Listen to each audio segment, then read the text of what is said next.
Get away from him! Hands behind your back! I'm a paramedic! He's in cardiac arrest! Look at the AED! He needs shock now! Wait, he was trying to save him! Well, would you look at this? Officer Travis Boone sneered as he grabbed the black man's shoulder and violently ripped him away from the unconscious elderly man. A black guy kneeling over an old white man in the middle of the park. You really thought anyone would believe you're saving him? Before Malcolm Carter could respond, Travis slammed him face first onto the pavement, twisted both of his arms behind his back, and snapped a pair of cold steel handcuffs around his wrists. So you people always come up with a heroic story after you get caught. Travis laughed loudly enough for the growing crowd to hear. Maybe next you'll tell everyone you're some kind of doctor. Malcolm struggled desperately, his eyes locked on the motionless victim. I'm a paramedic, he shouted. He's in cardiac arrest. Let me finish CPR. Instead of listening, Travis leaned closer with a mocking grin. A black paramedic, he scoffed. Sure. And I'm the President of the United States. Several officers nearby chuckled. Then Travis pointed toward Malcolm's open medical bag lying on the sidewalk. Those patches don't fool me. Anybody can buy a uniform online. You're not touching him again. The automated defibrillator suddenly echoed across the silent park. Patient not receiving compressions. Begin CPR immediately. The laughter disappeared. Several bystanders slowly lowered their phones, realizing something was terribly wrong. Malcolm's voice cracked with desperation. Every second you're stopping me. He's dying. Far away, the scream of an approaching ambulance grew louder. None of them knew the unconscious man fighting for his last breath was Police Chief Daniel Whitmore's father. Before we continue, tell us where you're watching from and what your local time is today. If you believe respect should never depend on appearance, share your thoughts in the comments and subscribe so you don't miss the shocking truth waiting just ahead. Hey there, friends. I've never met a grandmother who didn't have a story worth pulling up a chair for. Today, we found one. 3 hours earlier, Malcolm Carter climbed out of Ambulance 14 just as the morning sun painted the skyline of Brookhaven in soft gold. At 34, the African-American paramedic had earned a reputation that every emergency room nurse respected. He never raised his voice, never rushed a decision, and never left a patient feeling abandoned.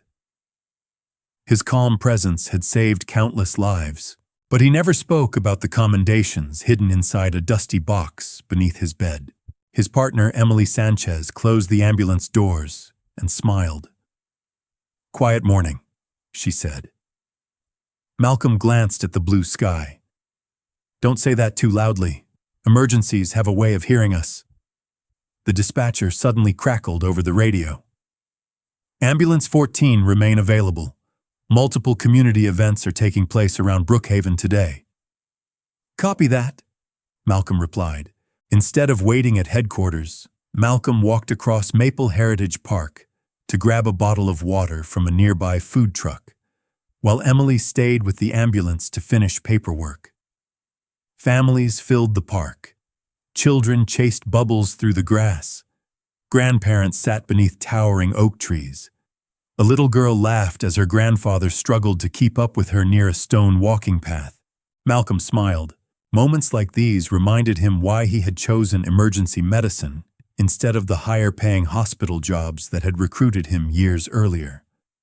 Saving someone before they reached the hospital meant giving them another birthday, another Christmas, another chance. Across the park, 72-year-old George Whitmore adjusted the baseball cap his late wife had given him decades ago. He walked slowly, holding a paper cup of coffee while speaking with another retired firefighter. "You still walking 5 miles every Saturday?" the man joked. George laughed. "My doctor says 4.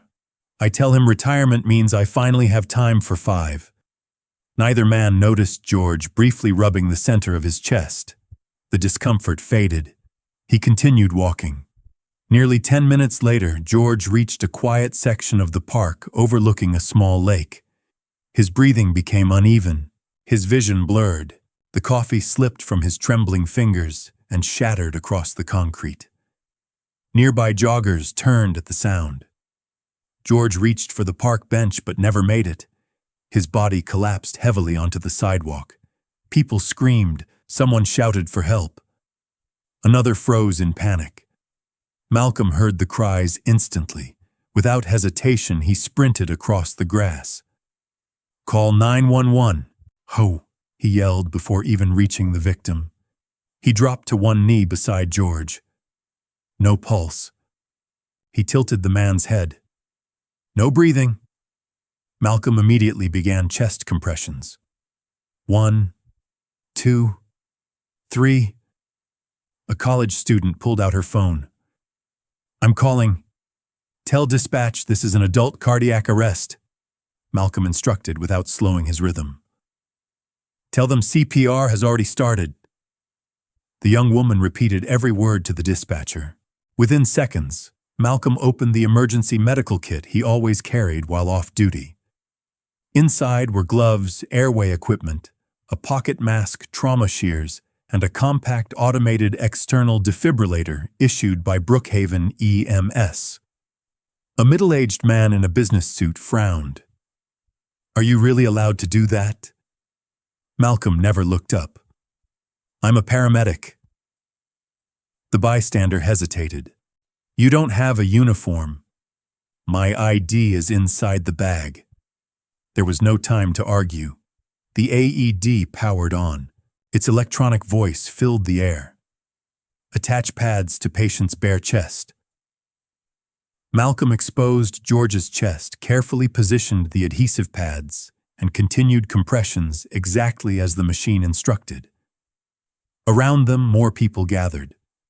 Most had never witnessed CPR before. To an untrained eye, Malcolm's forceful compressions looked frightening. One woman whispered nervously, "Is he hurting that old man?" Another shook her head. "I don't know. He keeps pushing so hard." A teenager lifted his phone and started recording from across the pathway. The camera angle showed only a large black man leaning over an unconscious elderly white man. It captured none of the AED, none of the medical supplies, none of the gloves, only the desperate effort to keep a failing heart alive. Across town, a frightened witness who had arrived only seconds earlier dialed 911 again. "I think a big black man is attacking an elderly man in Maple Heritage Park," the caller cried. "He's on top of him. You need police here now." The dispatcher frowned. "Sir, are you sure we already have a paramedic performing CPR?" "I don't know what he's doing," the caller insisted. "It looks violent. Hurry." Following protocol, the dispatcher immediately routed both EMS and the nearest patrol unit. Just 4 blocks away, Officer Travis Boone acknowledged the call. Unit 21 responding. As he accelerated toward the park, only one sentence echoed in his mind. Large black male, on top of an elderly white victim. He never waited to hear the dispatcher finish reading the update. Back at the lakeside path, Malcolm wiped the sweat from his forehead without stopping. "Come on, sir," he whispered between compressions. "Stay with me." The AED suddenly analyzed the rhythm. Everyone around him held their breath. Then the calm electronic voice announced the words every paramedic both feared and expected. "Shock advised." Malcolm reached for the flashing button. At that exact moment, the distant howl of approaching police sirens tore through the peaceful Saturday morning. He had no idea those next few seconds were about to change his life forever. Malcolm's finger hovered over the flashing orange button. "Everyone stand clear," he shouted. The crowd instinctively stepped backward. The AED completed its final countdown. "Shock advised. Press the flashing button now." Just as Malcolm reached forward, the piercing wail of police sirens exploded across Maple Heritage Park. Officer Travis Boone slammed his cruiser to a stop so hard the tires screeched against the curb. Before dispatch could finish transmitting the updated information over his radio, Travis was already sprinting toward the crowd. "What do we have?" he barked. A panicked bystander pointed toward Malcolm. That man. He was on top of the old guy. From where Travis stood, all he saw was exactly what the frightened caller had described: a large black man straddling an unconscious elderly white man while dozens of frightened people surrounded them. He never noticed the medical gloves. He never noticed the AED. He never noticed the open trauma kit. He made up his mind before taking another step. "Police!" Travis shouted. "Get away from him!" Malcolm looked over his shoulder for barely a second. I'm a paramedic," he yelled. "He's in ventricular fibrillation. I have to shock him now." Travis didn't slow down. "Hands off him." "The AED is ready," Malcolm shouted back. "If I don't deliver this shock, he could die." The automated defibrillator interrupted both men. "Shock advised." Malcolm reached again. Travis lunged. He grabbed Malcolm by the back of his jacket with both hands and violently yanked him backward. The sudden force tore one AED pad partially loose from George's chest. "No!" Malcolm cried. The precious seconds disappeared. George's body lay completely still. "What are you doing?" Malcolm shouted. "You're killing him!" Travis slammed Malcolm hard onto the concrete walkway. The impact knocked the breath from his lungs. Nearby children screamed. One little boy buried his face against his mother's shoulder. Emily Ross, the rookie officer arriving seconds behind Travis, froze as she took in the scene. "Travis," she called uncertainly. "Wait a second. I've got him," Travis snapped. Malcolm struggled against the pavement, desperately twisting toward George.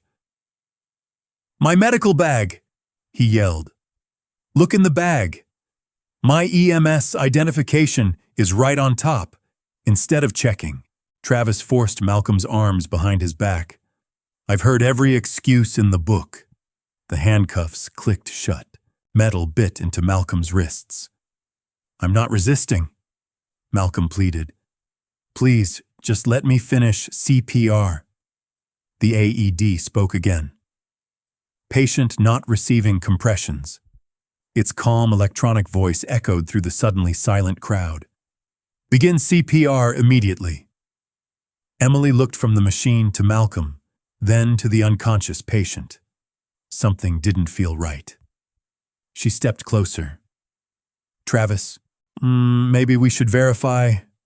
"We already know what happened," Travis interrupted. "No," Malcolm said, breathing heavily.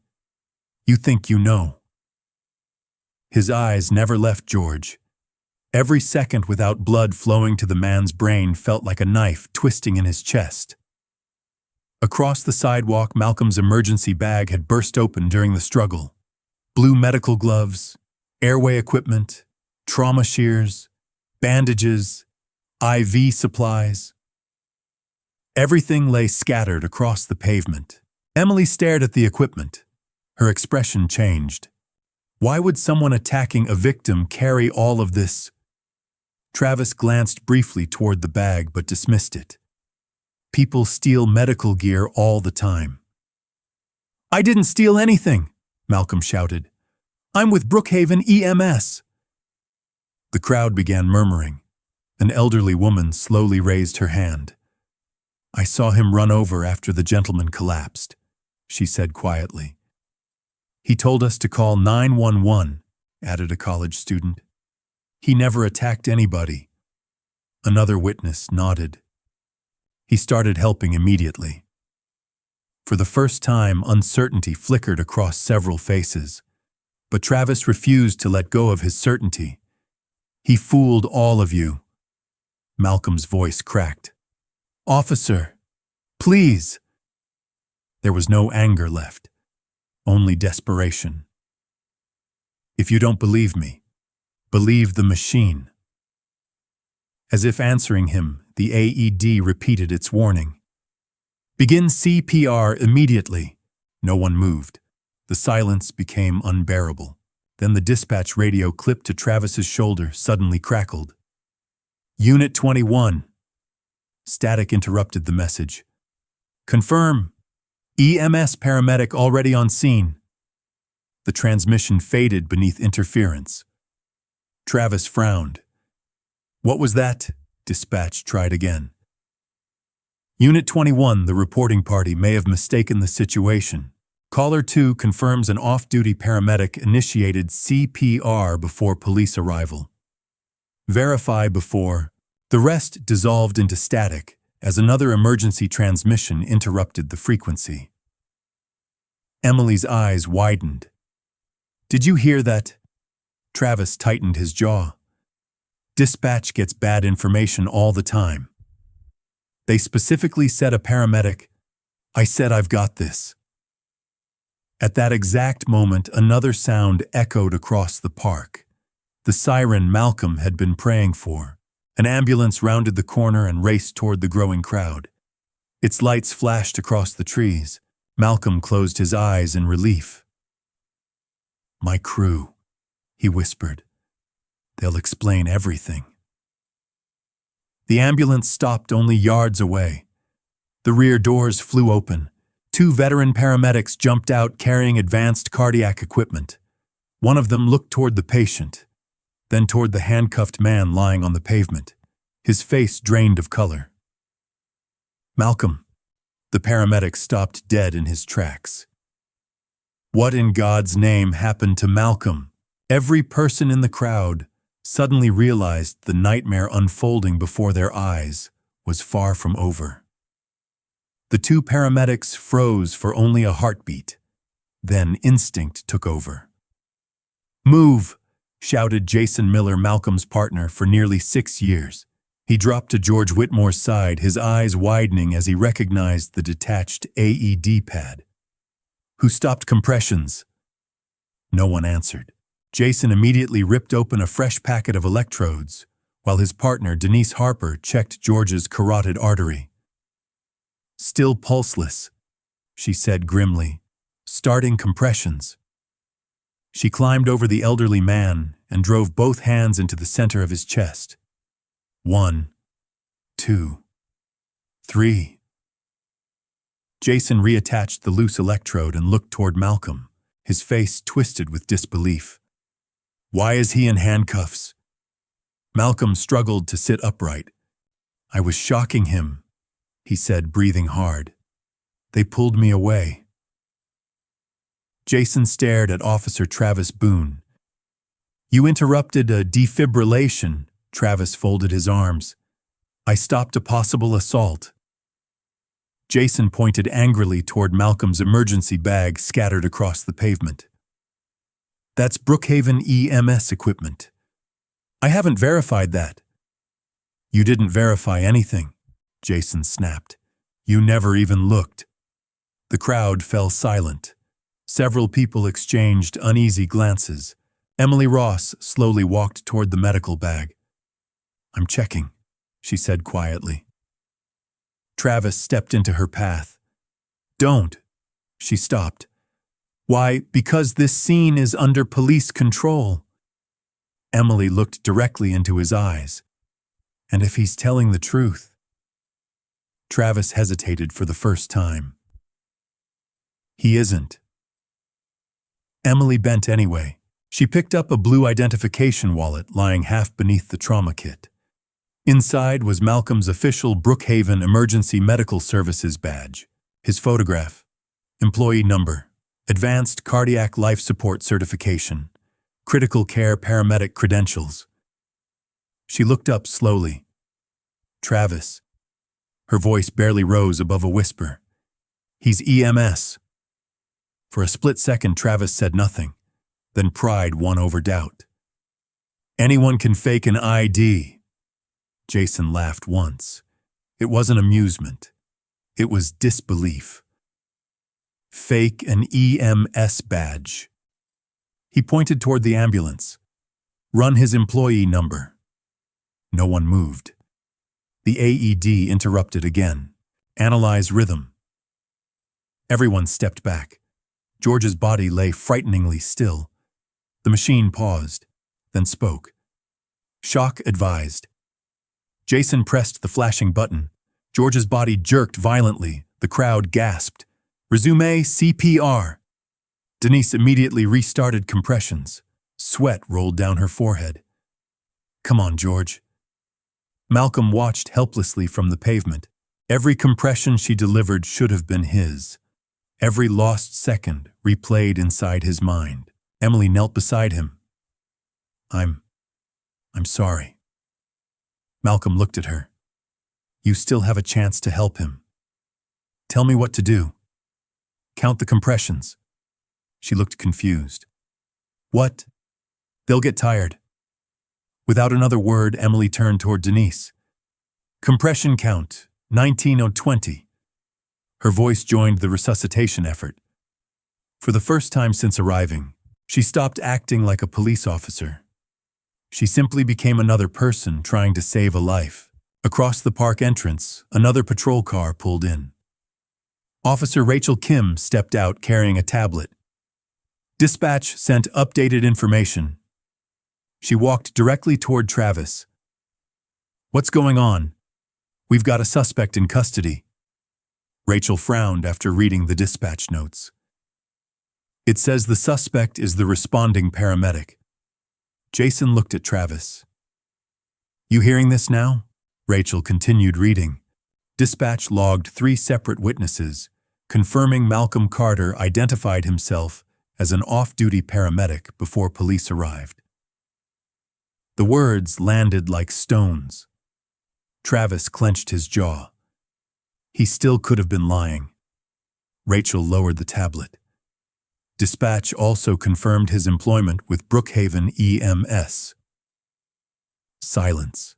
The only sounds left were Denise counting compressions and the rhythmic clicking of the AED. 30. Jason squeezed the ventilation bag twice. George's chest rose weakly. Nothing else.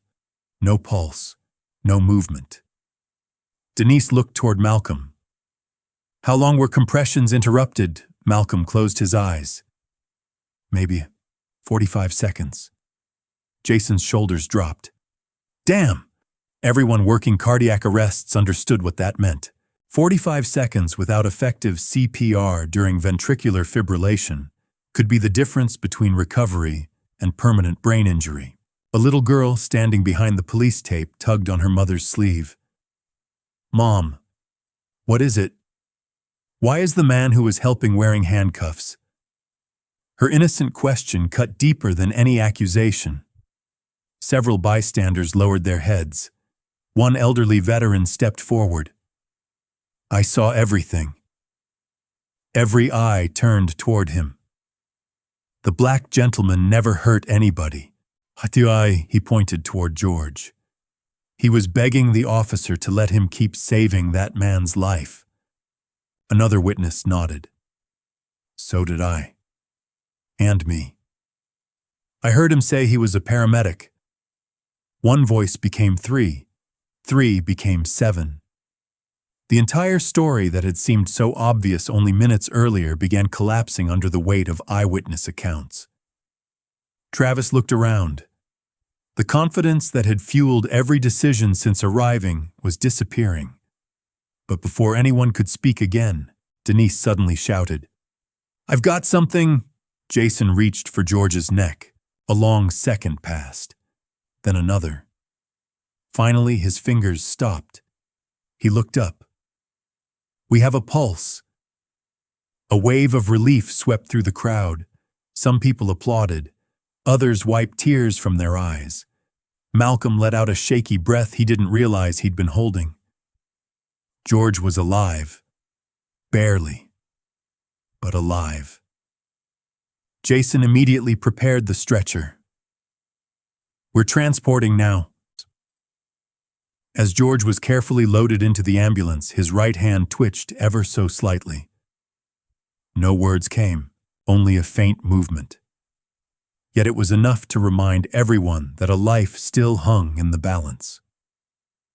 Jason climbed into the back of the ambulance before turning toward Travis one last time. "If this man survives..." He glanced at Malcolm's handcuffs. "You'd better pray. The investigation proves you were right." The ambulance doors slammed shut. Sirens erupted once more. As the vehicle sped toward Brookhaven Regional Medical Center, Malcolm remained seated on the curb, wrists still locked in steel.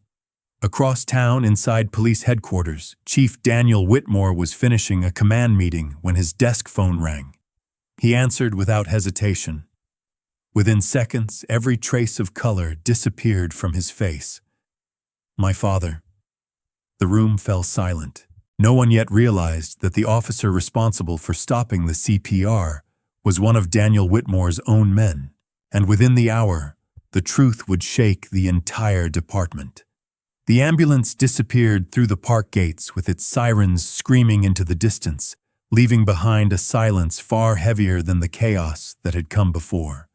Malcolm sat on the curb, his wrists still locked in handcuffs. His eyes never left the road.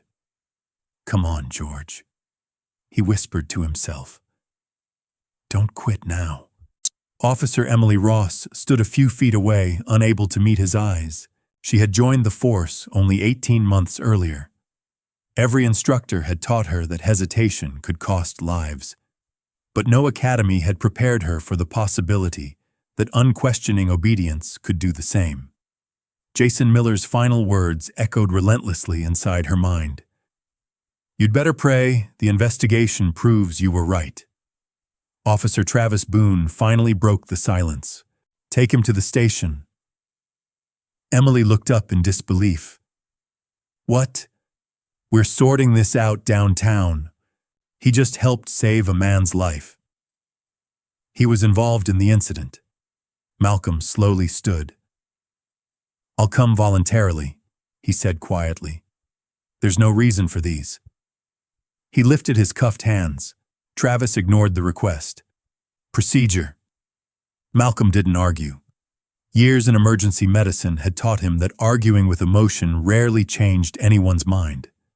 Instead, he climbed into the back of the patrol car without resistance. As the cruiser pulled away, dozens of phones followed it. The recording had already begun spreading online. No one knew which version of the story the internet would believe first. Brookhaven Regional Medical Center. Doctors rushed George Whitmore straight into the cardiac catheterization lab. Jason and Denise briefed the trauma team while nurses transferred George onto another bed. Dr. Helen Brooks listened carefully. "Time from collapse to first CPR." "Less than 1 minute," Jason answered. "Time until first shock." "About 3 minutes," Dr. Brooks nodded. "An interruption." Jason hesitated. "Approximately 45 seconds. Maybe a little longer." The physician's expression hardened. "Why?" Jason glanced toward the observation window. "A police officer pulled our paramedic away." The room fell silent. One resident looked up from the chart. "You've got to be kidding." "I wish I were." "Doctor." Brooks closed the patient's chart. "Those 45 seconds may determine whether this man wakes up." Meanwhile, Malcolm was escorted into interview room 3 at Brookhaven Police Headquarters. The handcuffs finally came off. Red marks circled both wrists. Detective Laura Bennett entered carrying a tablet. She wasn't interested in accusations. She was interested in facts. "I'm Detective Bennett." Malcolm nodded. "I know why you're here." "I'd rather hear it from you." Malcolm took a slow breath. "I was off duty. I heard someone yell for help. I found an elderly man without a pulse. I identified myself as a paramedic. I started CPR. I deployed my AED. I was preparing to shock ventricular fibrillation." He paused. Then Officer Boone tackled me. There wasn't a trace of anger in his voice, only exhaustion.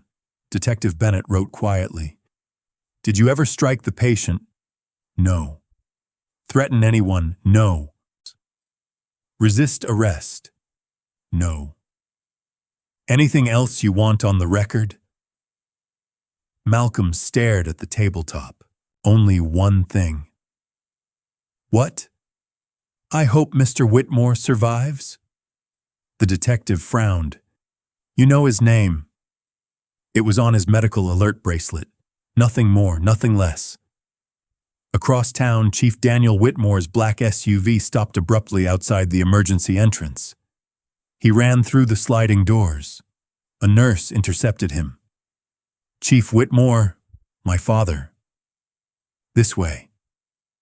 Daniel found Dr.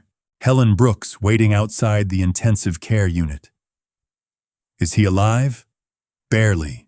Daniel closed his eyes. What happened?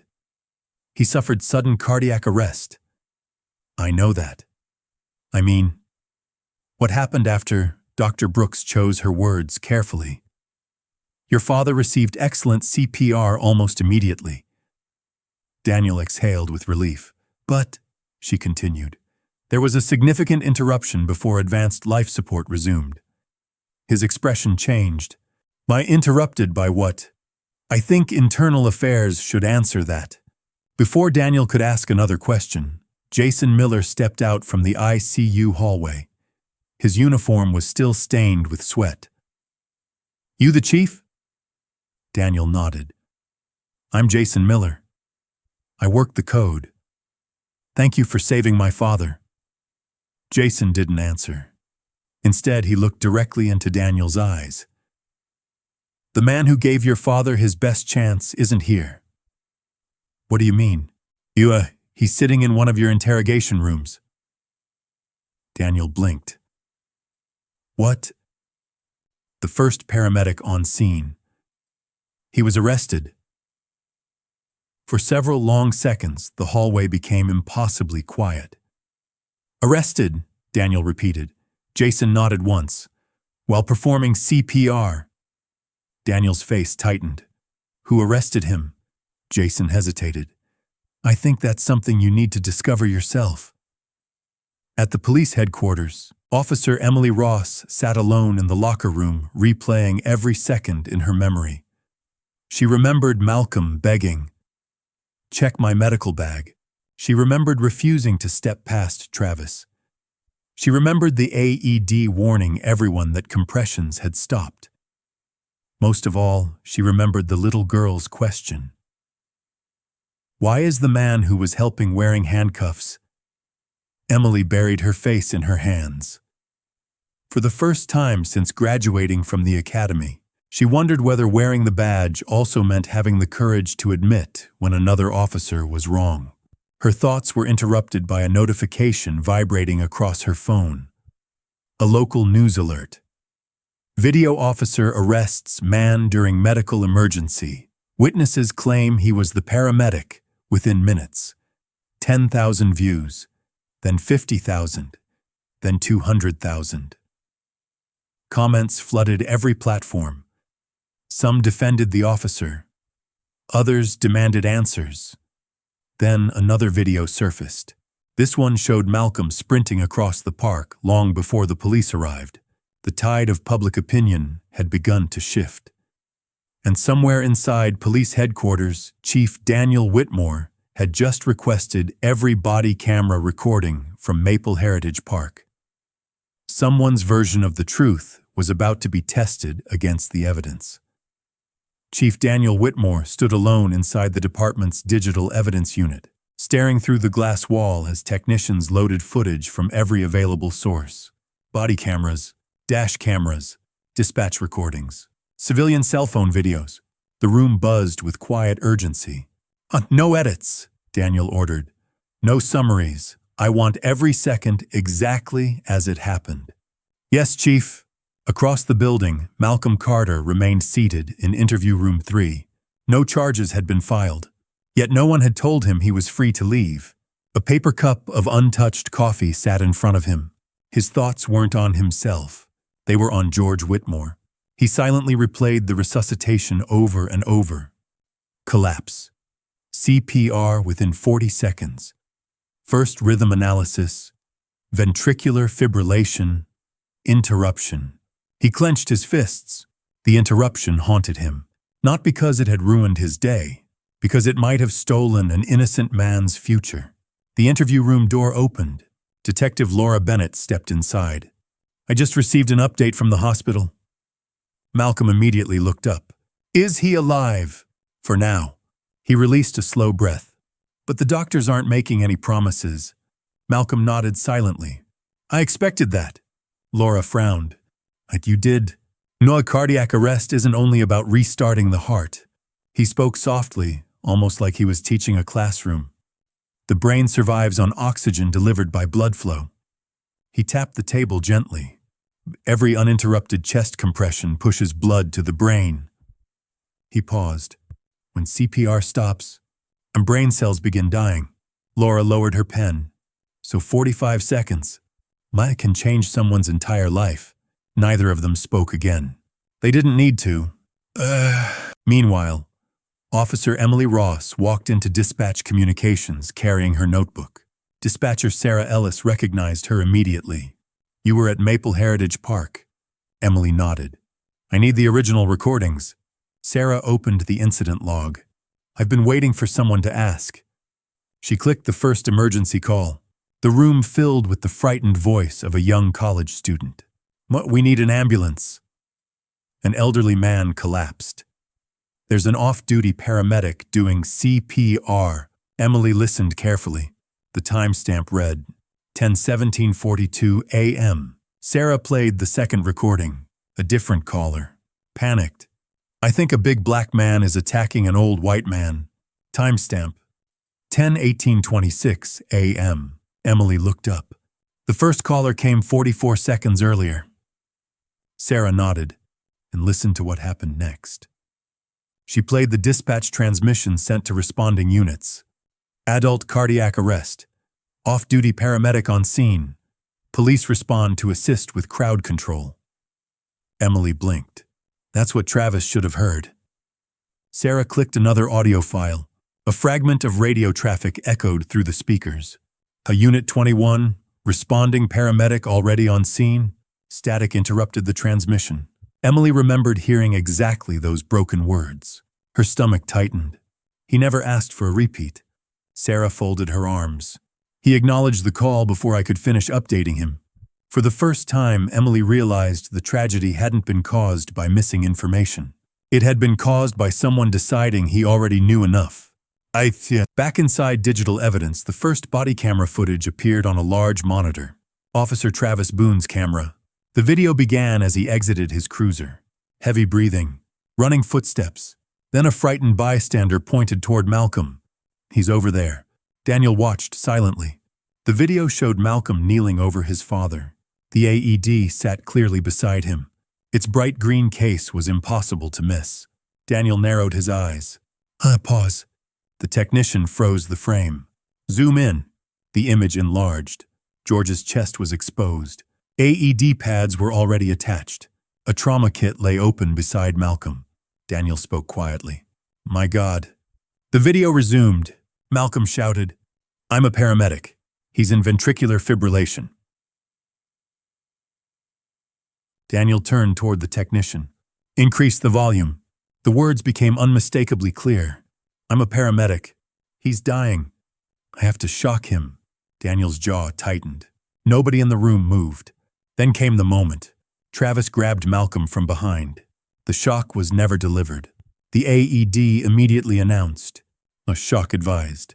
Seconds later, patient not receiving compressions. Daniel slowly removed his glasses. The room was completely silent. One investigator whispered. "He told us exactly who he was." No one answered. Across town, Brookhaven Regional Medical Center continued fighting to stabilize George Whitmore. Dr. Helen Brooks entered the intensive care unit, carrying the electronic record downloaded from the AED. Jason Miller stood beside her. "Is that it?" She nodded. "The device records everything, every compression, Every pause, every shock, every second. She connected the AED to a monitor. A digital timeline appeared. 10:18:54 CPR active. 10:19:37 shock advised. 10:19:41 CPR interrupted. A long red line stretched across the screen. 47 seconds. Then, 10:20:28 CPR resumed. No one spoke. Dr. Brooks finally broke the silence. Those 47 seconds weren't caused by the patient's condition. She looked directly at Jason. They were caused by human intervention. Jason lowered his head. I know. Late that afternoon, Chief Daniel Whitmore walked alone toward interview room 3. He stopped outside the closed door. Through the narrow glass window, he saw Malcolm sitting quietly with his hands folded on the table. Not angry, not shouting, not demanding a lawyer, just waiting. Daniel suddenly remembered something his father had taught him as a child. The strongest people aren't the loudest ones, son. They're the ones who stay calm when everyone else loses control. He looked at Malcolm again. For the first time, he wasn't seeing a suspect. He was seeing the man who had fought to save his father's life. Daniel reached for the doorknob. Before he could open it, his phone rang. It was Internal Affairs. We've reviewed the preliminary evidence, the investigator said. What did you find? A brief silence followed. Then came the words Daniel had been dreading. Chief, this investigation just became an officer-involved critical incident, and based on everything we've reviewed so far, Officer Travis Boone appears to have made a catastrophic mistake. Daniel closed his eyes. He knew the hardest conversation of his career was only moments away. Chief Daniel Whitmore remained outside interview room 3 for several seconds before finally opening the door. Malcolm looked up calmly. Neither man spoke immediately. Daniel noticed the deep red marks still circling Malcolm's wrists where the handcuffs had dug into his skin. I'm Chief Daniel Whitmore, he said quietly. Malcolm nodded. I know.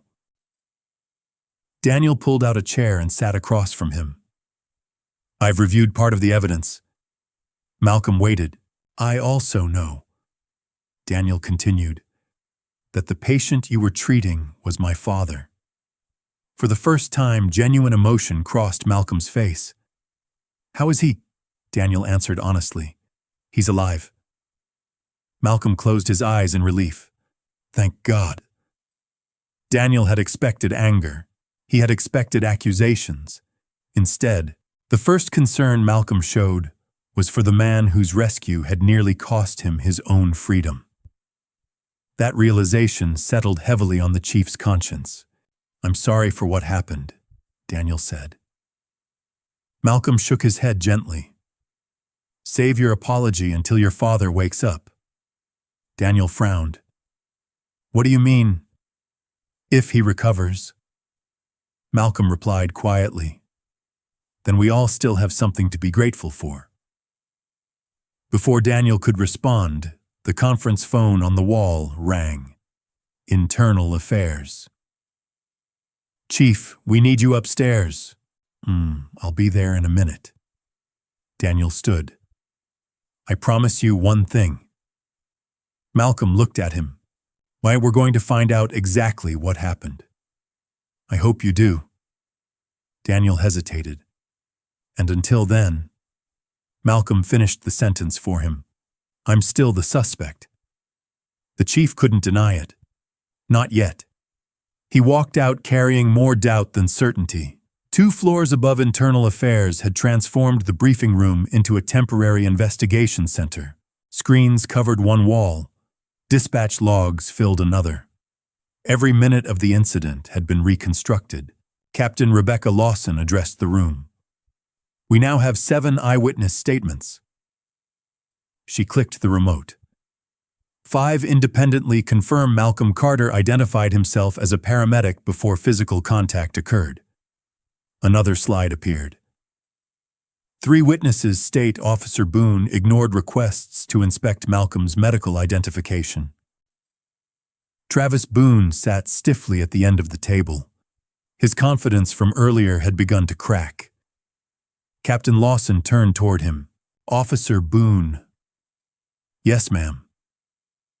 Did you hear Mr. Carter identify himself as a paramedic? Travis hesitated. I heard someone yelling. That wasn't my question. Silence. Finally, he answered. Yes. The room became noticeably quieter. And why didn't you verify his claim? I believed he was lying. Based on what evidence, he matched the description. Captain Lawson folded her arms. The description of what? A large black male on top of an elderly white victim. Lawson nodded slowly. So the description matched. Yes. Did the AED match? Travis looked confused. What? The defibrillator? The trauma kit? The gloves? The medical patches? The witnesses saying he was helping? She paused deliberately. Did any of those match an assault? Travis looked away. No. Lawson's voice remained calm. Yet you ignored every one of them. No one spoke. Meanwhile, the city outside was already reaching its own verdict. News stations replayed the cell phone footage every 15 minutes. Social media exploded. Some clips ended before the tackle, making Malcolm appear suspicious. Others showed the AED repeatedly begging for CPR after he had been handcuffed.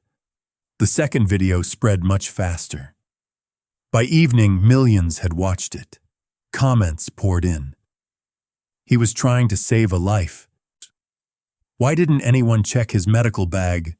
Listen to the machine. It literally says, CPR stopped.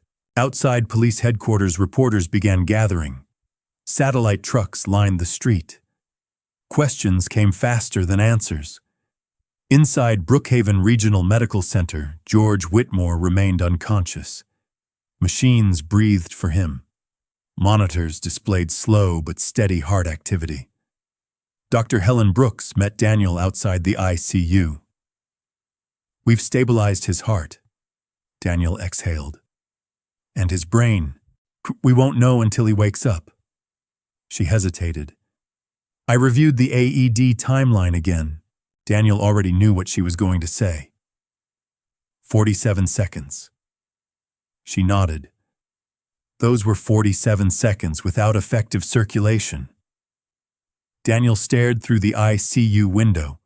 His father looked impossibly fragile beneath the tubes and monitors. If Malcolm had been allowed to continue, Dr. Brooks answered before he finished. His chances would have been significantly better. The words landed like concrete. Back at headquarters, Malcolm finally received permission to leave the interview room. No charges, no apology, just silence. Detective Laura Bennett handed him a small envelope. Your personal property. Inside lay his wallet, his EMS badge, his wedding ring, his watch, everything exactly as it had been taken. You can go. Malcolm accepted the envelope. Am I cleared? Laura looked uncomfortable. The investigation is still active. So, no charges at this time. Malcolm gave a faint nod. He clipped his EMS badge back onto his belt. For a brief moment, Laura noticed how worn it was. Years of service had rubbed away parts of the lettering. It wasn't something someone bought online. It was something someone earned. I'm sorry, she whispered. Malcolm offered a tired smile. I know you weren't the one who tackled me. He turned and walked toward the exit. Outside, camera flashes erupted immediately. Mr. Carter, did you attack the victim?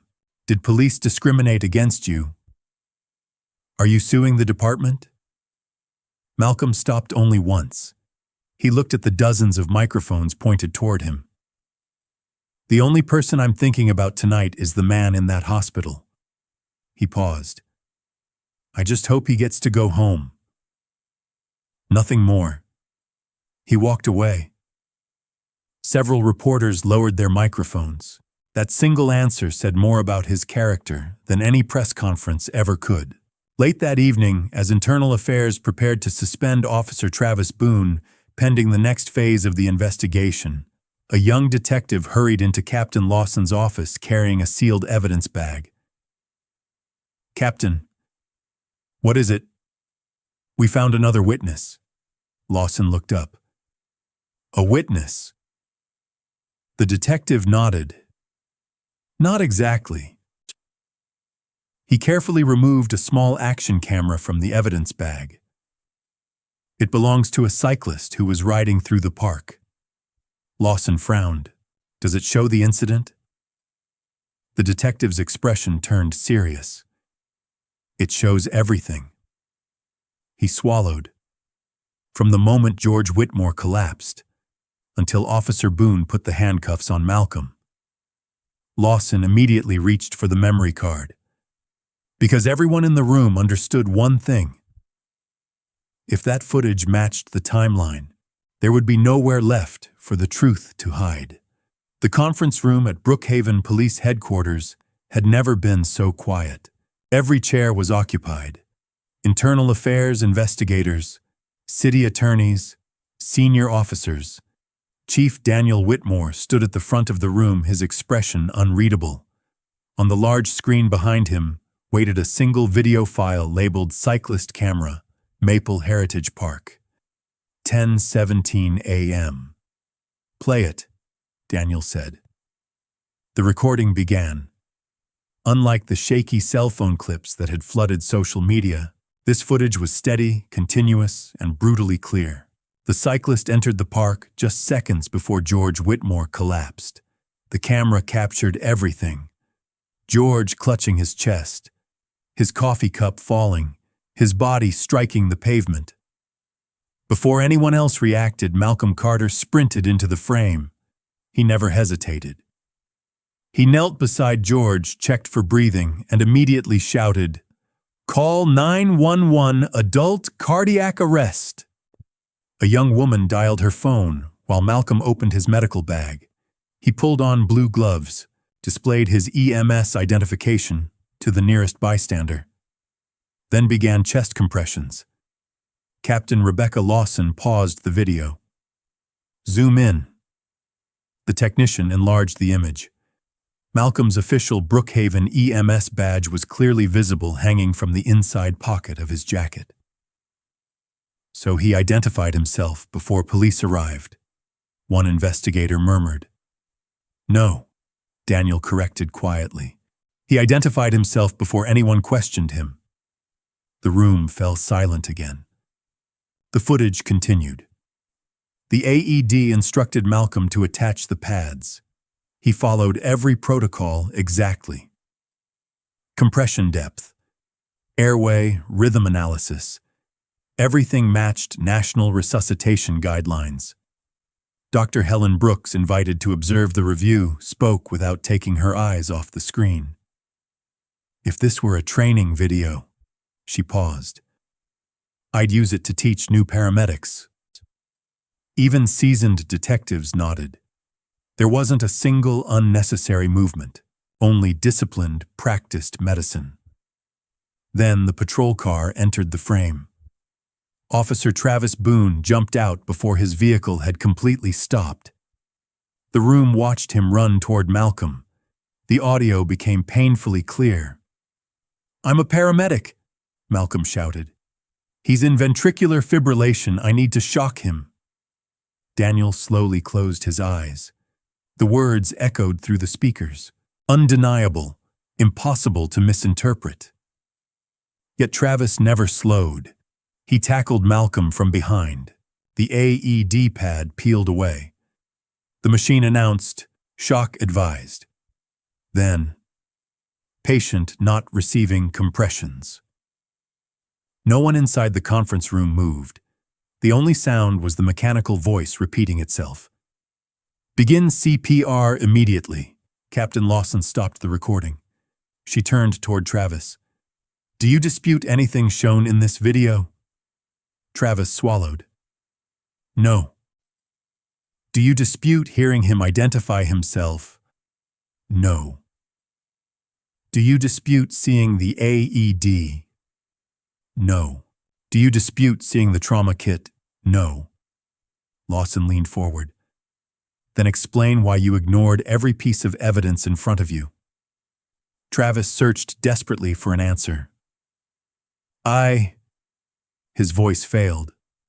I thought. You assumed, Lawson interrupted. You decided what you believed before you evaluated the scene. No one defended him. No one could. At Brookhaven Regional Medical Center, George Whitmore's condition suddenly changed. A nurse hurried from the ICU. Dr. Brooks. The physician rushed inside. Daniel's phone vibrated at the exact same moment. He answered immediately. Chief, Dr. Brooks said breathlessly.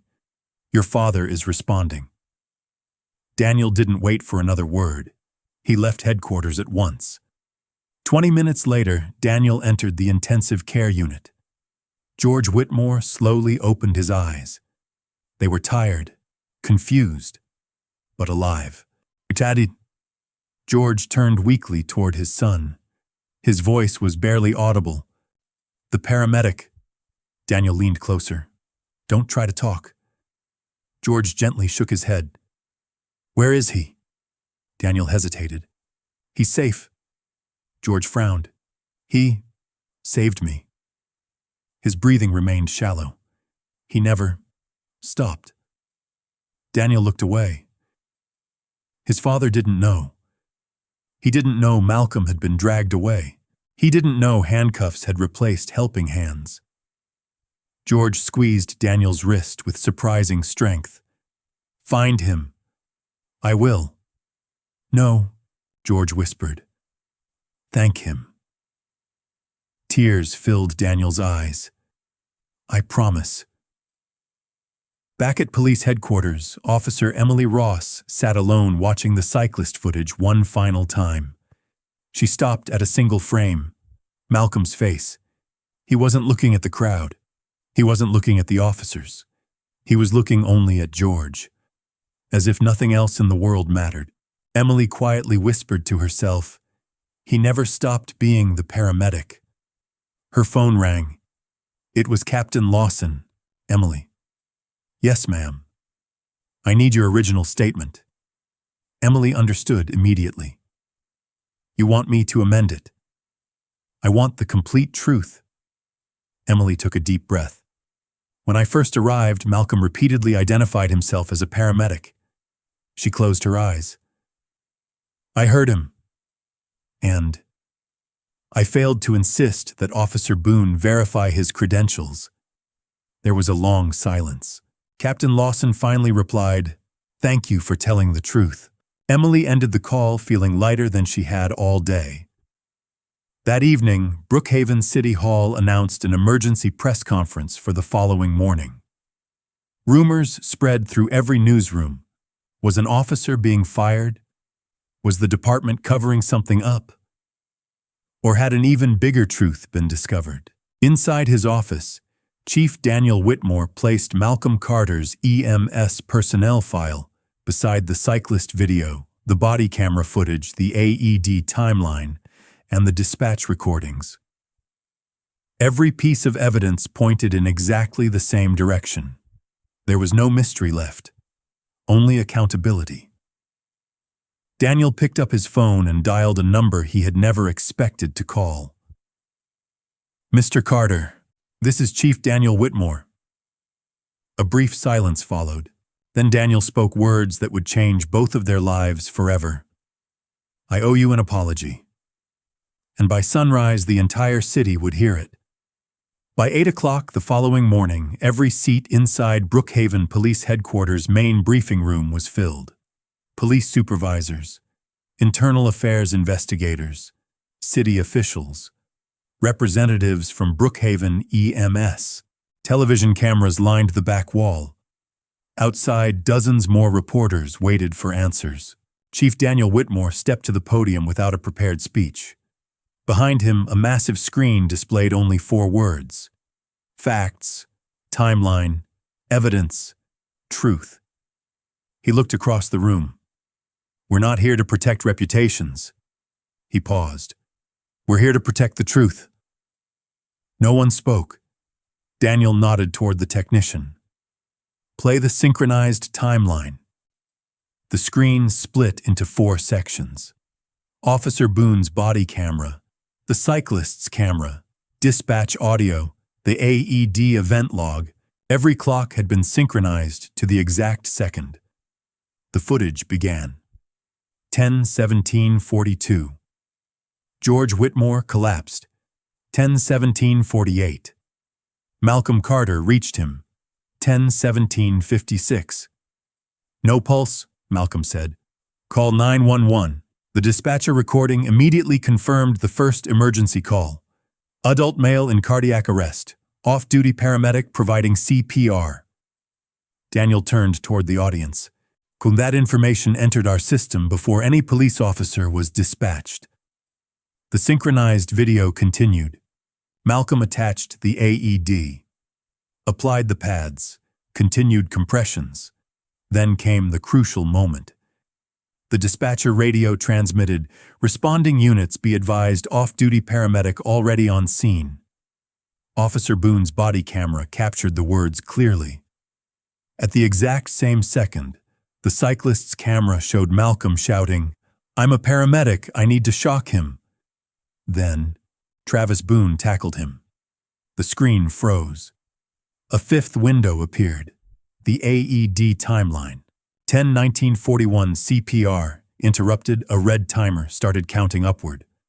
1 second, 5, 12, 23, 36, 47, then 10:20:28 CPR resumed.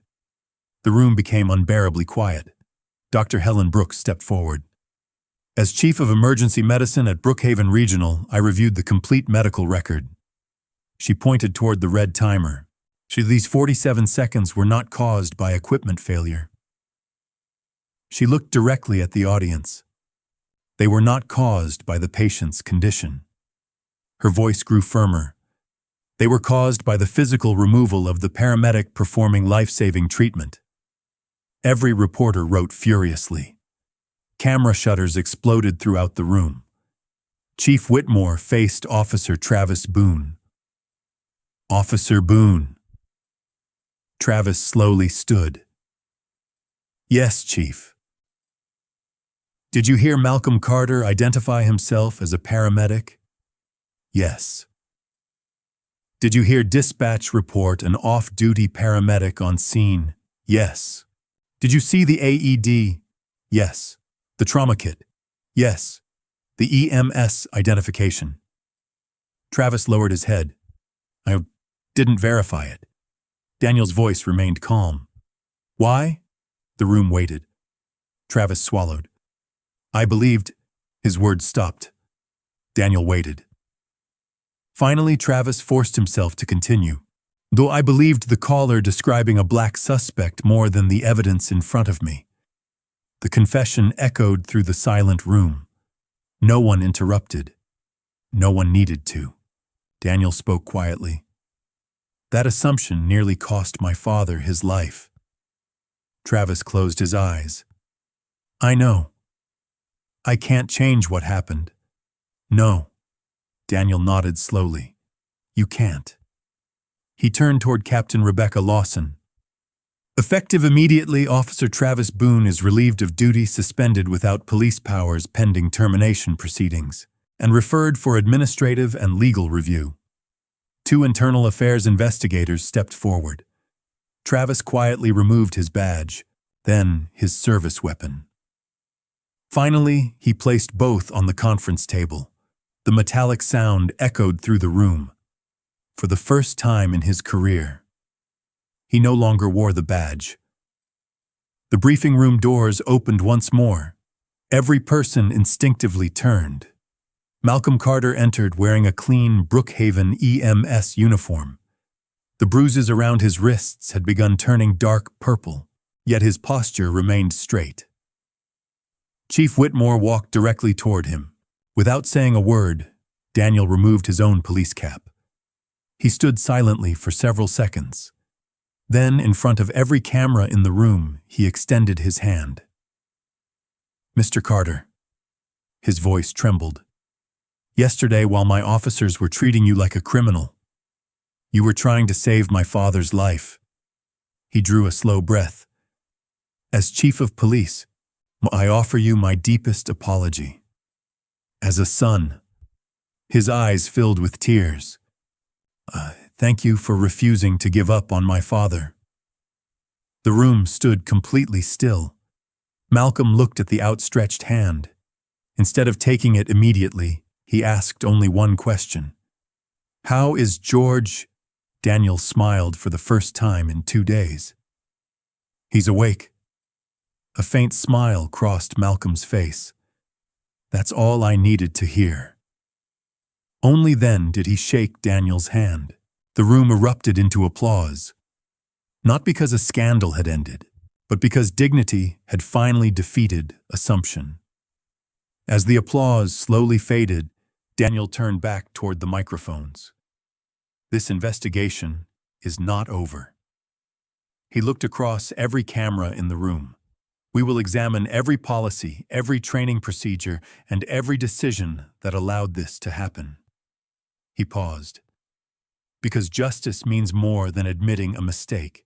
It means making sure no one else ever has to suffer the same one." At that exact moment, another message arrived from Brookhaven Regional Medical Center. George Whitmore had asked for only one visitor outside his family. Not the chief, not the mayor, not the doctors. He wanted to see Malcolm Carter.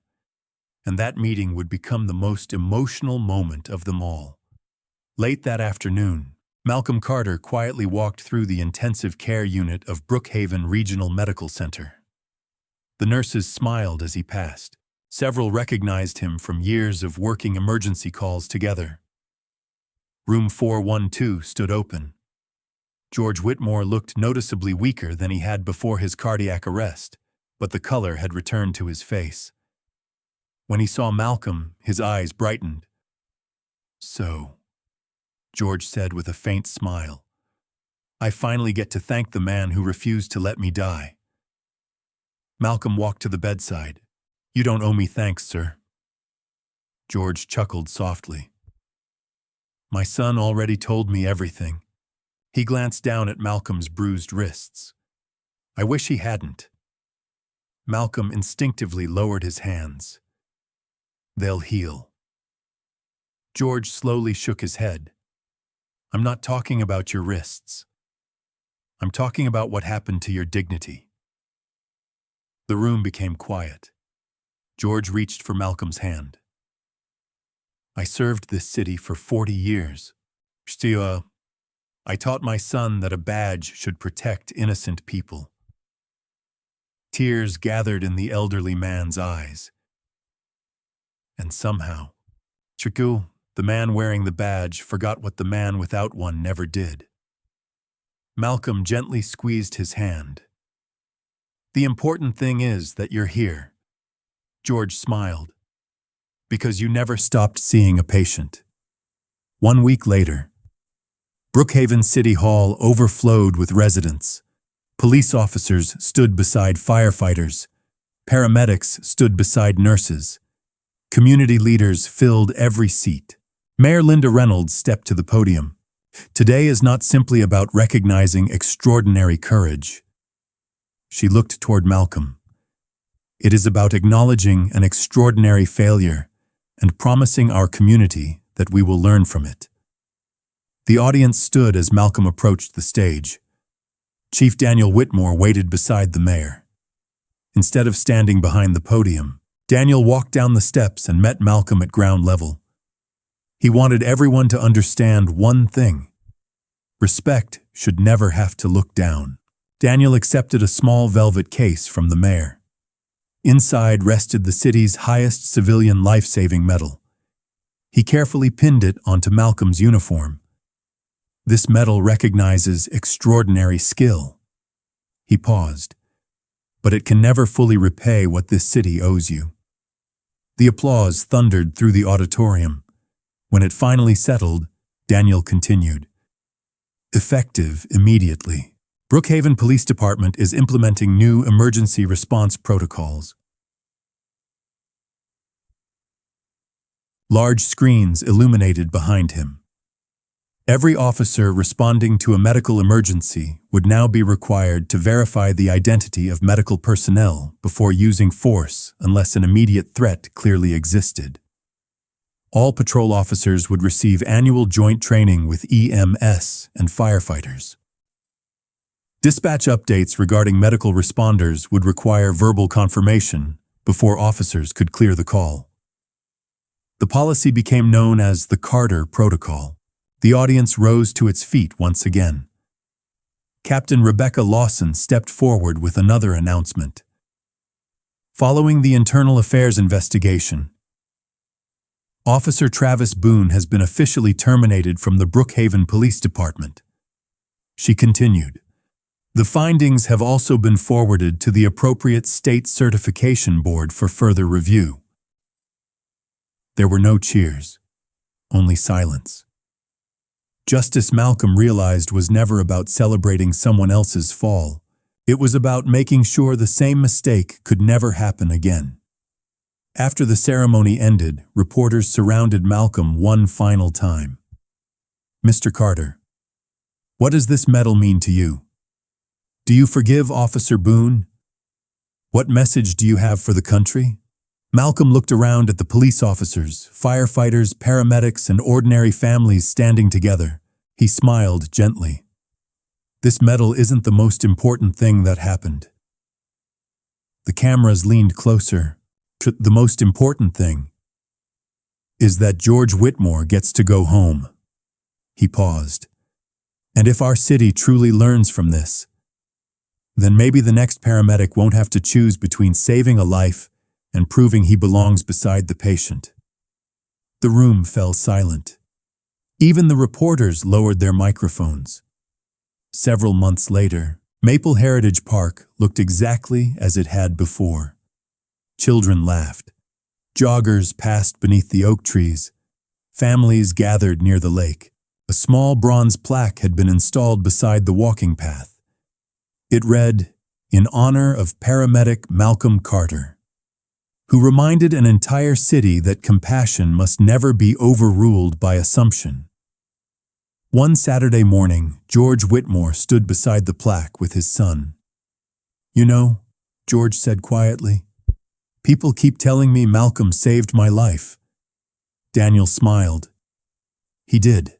George shook his head. "He saved yours too."